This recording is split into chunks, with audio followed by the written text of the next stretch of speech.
Cell phones, tablets, and computers. These three items consume the lives of many from day to day. In a world where talking verbally turns into text on a screen, or meeting face-to-face becomes a 5-minute video call, it is clear that standard communication is being redefined. Communication is harder for many in the younger generations today because they have only known how to hide behind their words on computer screens and cell phones. Yet what will these generations experience when they encounter healthcare professionals at some of the most vulnerable and difficult parts of their lives? Nurses today must take into account that these new generations of patients might struggle in voicing opinions face-to-face, or may be more touchy with difficult subjects. How will communication tactics evolve in the next 50 years? Undoubtedly, communication is one of the most important aspects of nursing. The nurse communicates with the patient, family, and doctor, balancing a triad of care. If proper communication with anyone in this triangle is absent, the health of the patient may suffer. It is important to develop a method of communication in which the nurse is assertive and is constantly advocating for their patient. The nurse must know that sometimes they might run into hot topics with the patient, but spending time with them and gaining their trust might give them the answers they need, as well as improving the patient's health in the long run.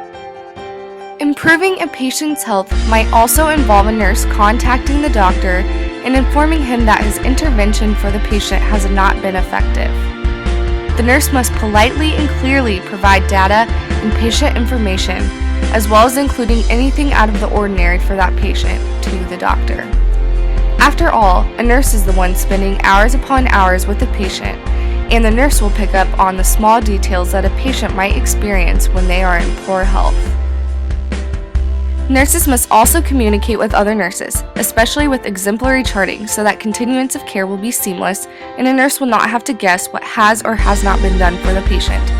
Good communication with other nurses will also generate respect and develop a team-based model of care. A nurse should always offer to help other nurses when another nurse is struggling, because patient safety is beyond important. Although helping other nurses is integral, it is also important to note that you must not abandon your own patients or double your workload. This falls in line with being assertive once again and standing up for yourself when you feel overwhelmed. In the future, I will be exemplifying these communication methods. Although I feel that I am a good listener and that my strong suit is teaching, I acknowledge that I have communication skills to improve upon. I've learned that I must try to spend as much time as I can with the patient in order to get a larger scope of any developments in the patient's health. This may mean that I write findings on paper to stay engaged with the patient while looking directly at them as an alternative to bringing a computer into their room to chart. I might also want to avoid having a phone that has the potential to sound off at inappropriate times. I must learn to not take things so personally, especially if patients, families, or doctors say hurtful things. Times of poor health are very stressful for all, and things might be said in the heat of the moment, but that doesn't necessarily mean that people truly mean the things that they say. Although this is the case, I've learned that it is completely necessary to admit your faults as well. Admitting that you need help or that you are wrong will show others that you are acknowledging your mistakes and are working to fix them. As I continue on with my nursing education, I will learn more about the role of communication in the field. Although there may be hiccups along the way, I now feel confident that I am beginning to build the inventory of tools that I need to succeed in communicating as a nurse. In turn, I can only hope that my patients, their families, and my coworkers benefit tomorrow as a result of the things I learned today.